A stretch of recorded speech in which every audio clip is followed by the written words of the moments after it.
ज़राई खर्च जात की माफ़ी पर अमलावरी से मुतालिक रियासती वज़रा के मुतज़ाद बयानात के बायस किसानों ने पैदाशुदा उलझन को उजागर करते हुए कारगुजार सदर BRS व रुकन असम्बली सिरसिला के तारक रामाराव ने आज रियासत को दरपेश मुश्किलात के लिए कांग्रेस की झूठी फितरत और उसके झूठे वादों को जिम्मेदार करार दिया।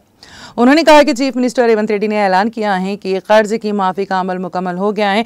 किसानों से किए गए वादे की तकमील के लिए मजमूई तौर पर 31,000 करोड़ रुपए मुख्तस किए गए हैं।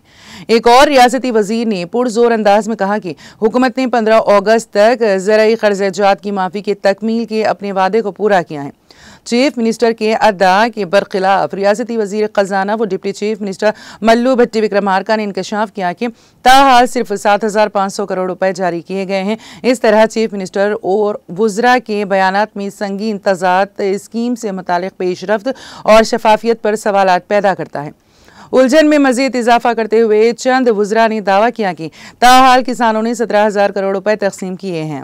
ये एदादोशुमार अगरचे वज़ीर ख़जाना के एदादोशुमार से ज़्यादा हैं, ताहम फिर भी चीफ मिनिस्टर रेवंत रेड्डी के अदा से कम हैं। इस मामले में वज़ीर ज़राअत तुम्मला नागेश्वर राव ने अदा किया है कि स्कीम पर अमलावरी का अमल अभी मुकम्मल नहीं हुआ है, ये अमल अभी आधा बाकी है। कांग्रेस की नाअहल हुकूमत किसानों के साथ खिलवाड़ कर रही है। केटीआर ने पुरजोर अंदाज में कहा कि आज किसान जिन मुश्किलात का सामना कर रहे हैं वो रियासत के लिए बेहतर नहीं है।